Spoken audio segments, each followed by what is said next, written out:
Bienvenue à tous, welcome to Reporters here on France 24. In this edition, we take a look at how France is dealing with the migrant crisis. The headline images are burning shelters, demolitions of ramshackle huts, refugees, asylum seekers, migrants herded onto buses, and many sleeping on the streets. There are accusations that a failure by France to organise its response led to the chaotic scenes in Calais and in Paris. The makeshift camps set up by the migrants themselves have now been cleared by the authorities. Their residents sent to reception centres across France. This created another dilemma, the sudden influx of migrants into small rural communities, and this left some local people angry about the arrival of foreigners. Many others, though, rallied round to help welcome them. Our reporters Chris Moore and Jean Barrette headed to the countryside of Alsace in eastern France. On leur met des boucles d'oreilles avec un code dessus pour les reconnaître. A visit to the farm, a first for some of these youngsters, and it comes with a few surprises.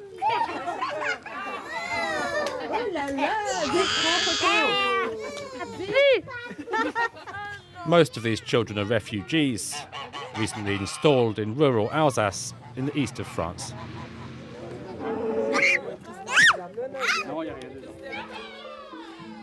Between the Jura and Vosges mountains, a stone's throw from Switzerland and Germany, lies the village of Ferrette.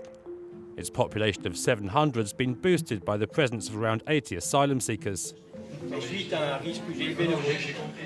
Some locals were angered by plans to relocate them here. But in the end, the project went through. And since February, the new arrivals have been housed in this former police accommodation. Today, managers are visiting the centre's 17 apartments.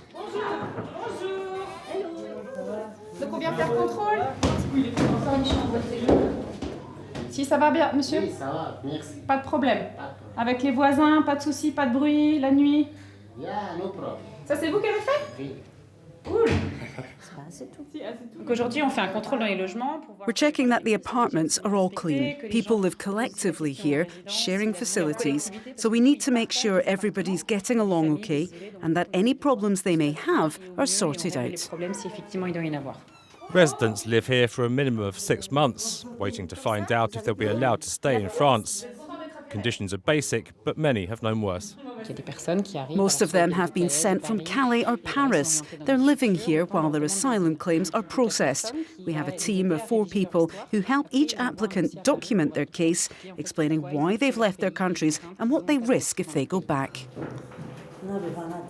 These Syrian Kurds risk war if they go back. Mariam, Ahmed and their 6 children are among 30,000 of their compatriots that France has agreed to take in. They fled their farm near the southern city of Deraa in 2015. We kept chickens, and one day we went out to collect their eggs. All of a sudden, a mortar landed on one of our buildings. My son and daughter were upstairs and managed to make it down. Then another landed, and only just missed them. Ahmed wasn't so lucky. The injuries he sustained as the blast threw him from the 2nd floor have left him with speech difficulties. It broke his jaw, and even his arm and ribs.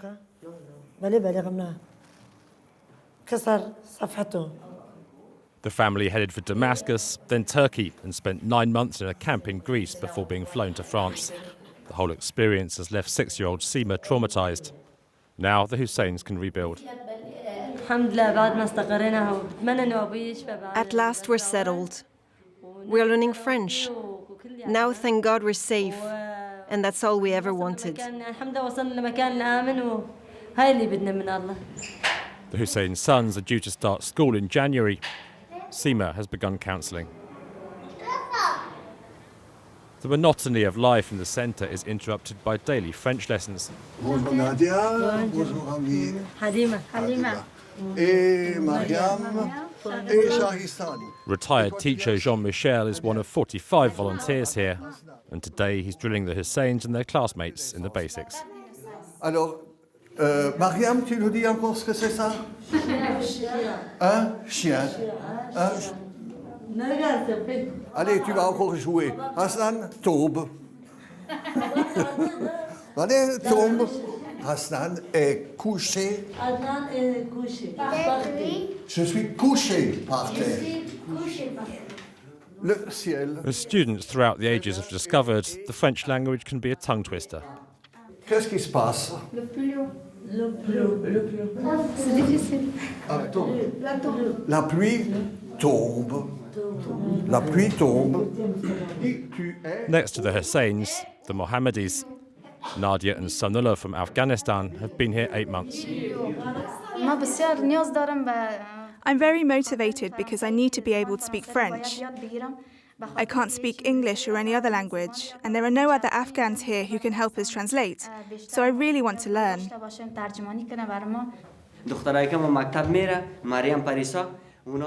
Our daughters are in school here, and they've started teaching us.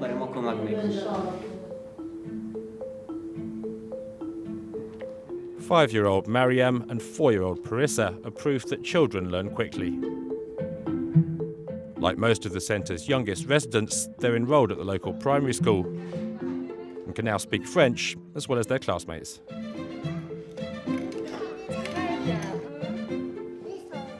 Très bien. Je dis bonjour à tous mes copains et je fais plein de bisous à tous mes voisins. Head teacher Delphine remembers the day the sisters arrived back in March. They just wanted to be with the other children, and so everything's gone really well. The day they came, it was sunny, just like today, and they kept saying sun over and over again. In this class, there are other children from overseas or from migrant backgrounds. It's very mixed, and they all get along very well. This afternoon, the school's hosting a special visitor.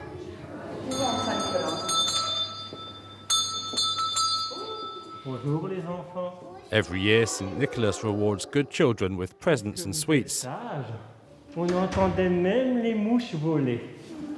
It's a chance for Mariam, Parissa and their classmates to learn the traditions of a region with its own history of invasion and exile.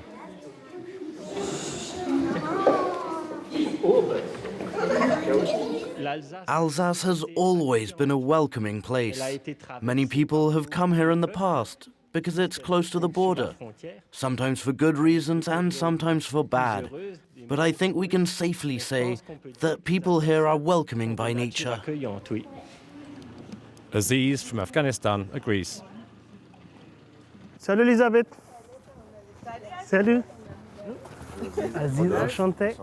He's just left the centre and has been granted asylum. With his paperwork finally in order, and after months of compulsory French lessons, he's ready for the next step. Tu as rendez-vous avec Pôle emploi. Oui. Dans quel travail? Mon travail là, bâtiment, peinture. Oui, c'est. Aziz is not the first person to come here seeking refuge from hardship. Moi, je suis d'origine italienne. Ah, d'accord. Voilà. Mon père est venu d'Italie, tu vois, je veux dire, je suis né en France, mais mon père est venu d'Italie. De la Sardaigne, parce qu'après la guerre, il n'y avait pas de travail là-bas. Oui, tu comprends? Et les gens, ils venaient aussi chercher parce qu'il fallait manger. Aziz has been made to feel welcome, but some villagers were hostile to the idea of new arrivals like him. Nadine lives right opposite the centre. Madame, ça c'est vos voisins maintenant? Bah oui, c'est mes voisins. Yes, and they're no trouble at all. They're really nice and they seem happy to be here. When they first told us there'd be migrants here, we were wary. But honestly, it's all gone fine. When they first arrived and went out to do their shopping, for example, they were the first ones to say bonjour. And then we realised quickly there was no cause for concern. Many locals tell us their initial reticence faded once the asylum seekers arrived. But in nearby villages, the anti-immigrant Front National scored more than 50% in regional elections. Ferrette's mayor remains the target of anger over his decision to open the centre. Today he's visiting head volunteer Claudine. They're concerned about leaflets being handed out around town. The last ones we had were on Saturday during the annual Saint Nicolas festival in Ferrette. A group of young people were distributing them. Look at these slogans. Stop, this is our country. Après chez nous, après on dit Ferrette, voilà. No to illegal immigrants in Ferrette. They say there are more migrants on the way, that there's been violence and theft. But the asylum seekers have been here for a year now, and there hasn't been a single problem. On n'a eu aucun problème pour l'instant par rapport à ces migrants. Back in town, we catch up with the Mohammedis on their weekly shop. Asylum applicants in France aren't allowed to work, and with a state allowance of a little under €7 a day, making ends meet isn't always easy. Hence the rush at food banks like this one. Bonjour. Bonjour. Ça va? Oui, et vous?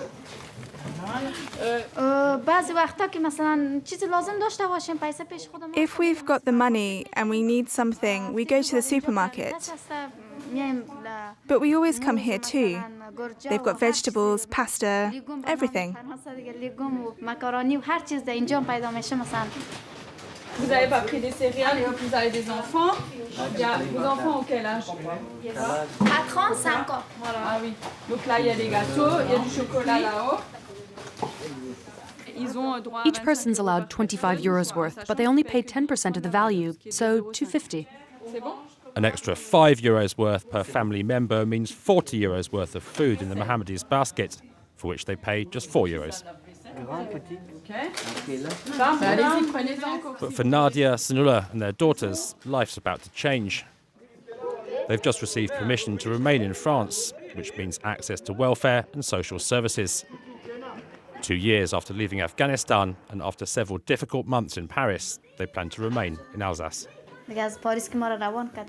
When we arrived here, people welcomed us. Our problems all went away. We want to stay in the area. We'd like to go to Alsace. It's not far away, and there are more shops and services. We don't want to go any further. I hope we'll find a place to live there.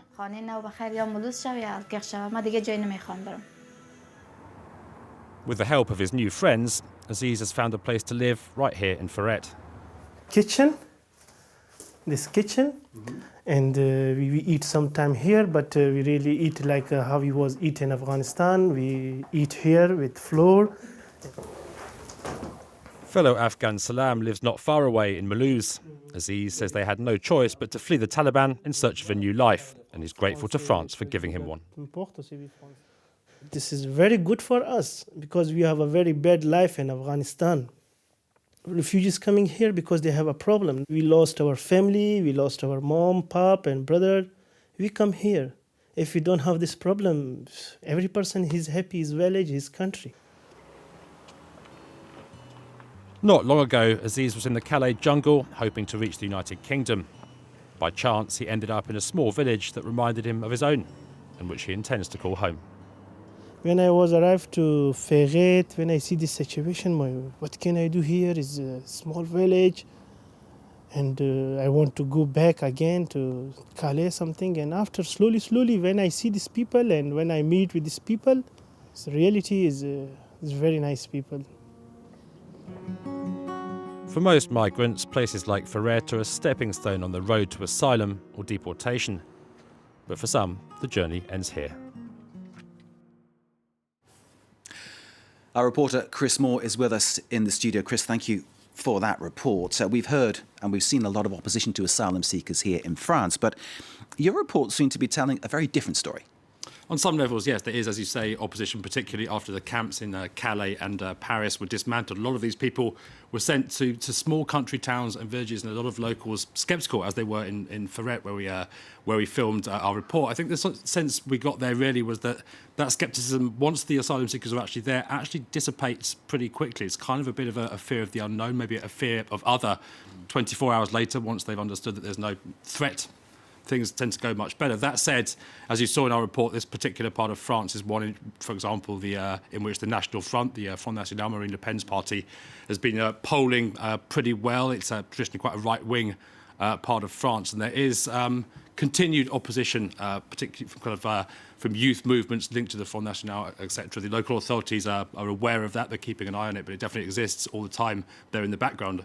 Perhaps people who are strongly opposed to the presence of the migrants are, for the moment, keeping quiet. As you see in our report, a lot of people putting themselves forward, volunteering to help as well. You, of course, have covered this story from the very start, and different aspects are coming into this report from all angles. Some of the people you met in Calais and at the Stalingrad camp here in Paris, do they have, in your view, a future here in France? It's on a case-by-case basis, really. I mean, the fact of the matter is, particularly if they're from Calais, they never wanted to be in France, and the only experience they have of France is living outside in the cold and occasionally clashing with the riot police. It's not a country they have a particularly good image of necessarily, although that obviously changes once they get out into these country villages and discover that it's not all like Calais. That said, a lot of them linguistically are starting from zero. That's going to be a big effort for them to learn the language. I think that's particularly the case for a lot of males who've been travelling on their own. It's going to be a lot more difficult for them to integrate, for example, than perhaps families who already have a basic knowledge of French, or who have children, because that way their children are integrated much quicker into the local community, going to school, etc. Perhaps more of an incentive for them to build a new life here. One has the impression that it's badly organised, the French system. How bad is it, and what improvements have been made? That impression is not helped by scenes like we've seen in Paris and Calais. Once the problem really has been the point of entry into France. It's simply been overwhelmed into people sleeping on the streets.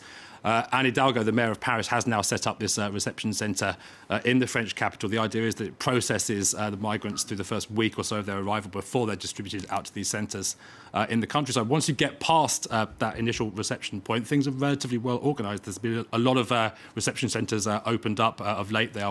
People are housed, they're taught French, etc. They're accompanied through the process of applying for asylum. But in the end, perhaps one camp in Paris, not enough to solve the problem. There are still people sleeping on the streets of the French capital, though not in these huge camps as they were before. And it's a kind of a question of those who slip through the various bits of the system that have led to chaotic scenes like these. Chris, thank you very much indeed. Chris, of course, will be keeping an eye on this story for you and bringing you all developments. Thank you very much for watching this edition of Reporters. You can see it again, of course, via our website, france24.com. Stay with us.